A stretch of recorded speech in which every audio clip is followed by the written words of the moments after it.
obviously first and foremost disappointed with the result. Second half, I thought first half we had little spells where we played all right. Defensively we were all right. I thought we were quite solid really, but we were just flat.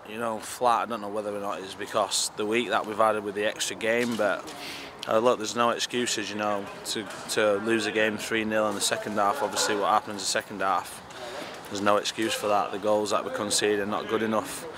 We tried to get it, bring fresh legs on into the game with obviously Alex and Maka and what have you.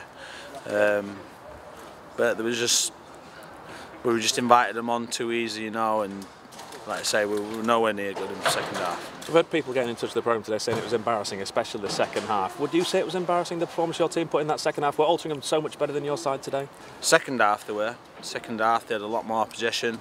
It's funny, it's quite interesting because we only started playing any decent football as such when we actually conceded the first goal. And that's because it's a different type of pressure then. But that tells me a lot, I see it Monday to Friday where the lads will go and get on the ball and play and do the things that you ask them to do. But it's easy to do that, when it actually matters on a Saturday. In important moments when there's a crowd and there's someone playing up against you and you're fighting for your bonuses, all that type of stuff. That's when you need people to stand up and say, be brave, I'll take the ball, I'll be brave and I'll go and win headers and fight and scrap. And second half we didn't do that. What can you put that level of, the drop in the level of performance from what you saw last Saturday at Swindon, what we saw at Bootham Crescent on Tuesday, to what we saw today? What can you put that down to? There's no excuses for that. There's no excuses. We're professional footballers, we train every day, we like to think we're doing the right things every day. There's no excuse for that. We got beat second half because they were better than us, they worked harder than us, they fought harder than us. Whether or not they didn't have a game on Tuesday, so what? So what if you're going to go and do anything, you have to be able to go and do it week after week, game after game, and the teams that do well will do that. There's no excuses for that. Altrincham started off on the front foot, attacking both your fullbacks, didn't they? Throughout the game, I suppose their two wide men looked really good players. Is that an area you think that teams are now concentrating on to get at York City down the wings and the fullbacks at the minute? Well, they did that today. Obviously, if you go to Tuesday's game, we played exactly the same formation as we did today, and we looked a good team. And it was the same thing, And it's down to you to do your job. Go and defend when you have to defend. And I thought generally first half we did that, but like I say, second half it just weren't good enough, and the goals that were conceded were poor goals. You must be scratching your head again about what you can do about trying to create more chances, trying to open the opposition up, because their keeper, I think he's made one save, hasn't he, in the second half. Yeah. But apart from that, he's had a quiet afternoon. Yeah, and that comes because we didn't do the things that we'd said, that we worked on. Because we have Joe Ironside and Jordan Burrow in the team, sometimes we get caught thinking like we have to get the ball up there too early to them, and it's fighting balls and it's round the heads, and that's not what we wanted to do.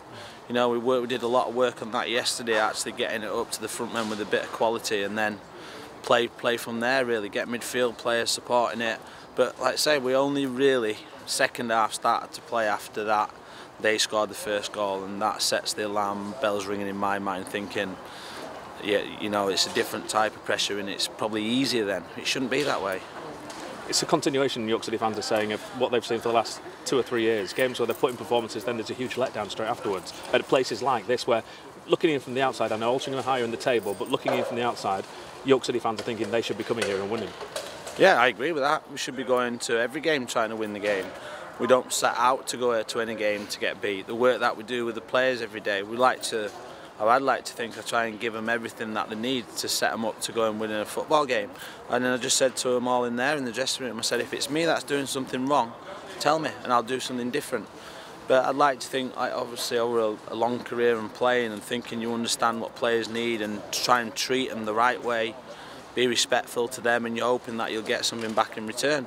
And one of the players said in the dressing room then, he said over the last 2 or 3 years there's been 80 players here or something like that, so what is it, what's wrong? And I said to the players in there then, well, why wait for the next one? Let us be the ones that goes and change it then. Whatever is this cycle of what's wrong, why can't we be the ones that change it? Why not? Why not? It's up to us to go down out on the pitch and do it. You did it on Tuesday. What's different from Tuesday to today? Nothing. There's nothing different.